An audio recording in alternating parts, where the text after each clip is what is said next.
Nakatakdang ilabas ng Land Transportation, Franchising and Regulatory Board bago matapos ang buwan ang desisyon nito sa hiling ng ilang grupo na pansamantalang dagdag pasahe sa mga jeepney.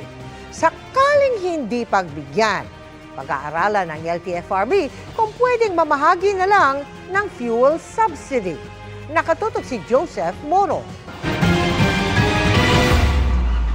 May rollback na 80 sentimo kada litro sa diesel at 70 sentimo sa kerosene simula bukas August 19. Sa kabila yan ng dagdag na 60 sentimo kada litro sa gasolina. Sa gitna niyan, tuloy ang hiling ng ilang transport group na pisong pansamantala o provisional na dagdag sa pamasahe. Para sa ilang mga jeepney driver, sakto na ito para makaraos. Sa presyo daw kasi ng diesel, maswerte na maka-take home ng 700 hanggang 800 pesos sa araw-araw na pasada. Di madadagdag kita namin. Pero may ilan namang nagsabing baka raw makasama pa ito sa kanila. Magiging pasakanin pa rin ng mga pasahero namin yun. Baka lalo pumawalay pa yung pasahero namin. Kung pagbibigyan ng Land Transportation, Franchising and Regulatory Board o LTFRB, 14 pesos na ang magiging pamasahe sa ordinaryong jeep, 16 pesos naman sa modern. Bagay na mabigat daw para sa ilang pasahero. Masyadong mataas naman po yung pamasahe na po. I think makaka-apekto po yun kasi since puro estudyante po yung nagko-commute. So, yung iba binabudget lang po yung pamasahe.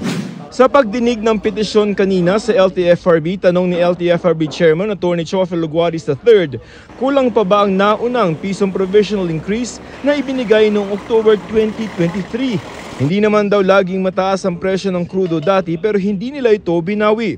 Posible kayang makover na nito yung hinihingi nila ngayon. Hirit ng mga transport group, nasa 5 piso na ang pangkalahatang itinaas ng presyo ng diesel, idagdag pa ang tumataas ding gastos sa operasyon. Spare parts, the operational costs and maintenance fees and expenses. Once nag-increase, magiging permanent na po ang increase niyan. Kung hindi maibigay ang pisong dagdag, maaari namang pakawalan na ang 2.5 billion pesos na fuel subsidy, pero kailangan nasa $80 per barrel ang bentahan ng krudo sa world market. Sa huling datos na nakalap ng GMA Integrated News Research, wala pang $70 ang kada bariles ng krudo sa world market. Pero may pag-aaralan ng LTFRB. Kahit na hindi ho $80 per barrel ho, pag yung ibang factors naman like wages, like operational costs, kung tumaas ho to, it could also be a triggering point. We will ask the OTR to consider other factors. Hindi na namin mahihintay sapagkat kung mag-$80, doon pa lang namin makukuha ang aming fuel subsidy. Matagal pa ho yan. Ayon sa LTFRB, bago matapos ang buwan ng Agosto ay inaasahang magkakaroon na sila ng desisyon kung papayagan nila ang dagdag pisong pamasahe.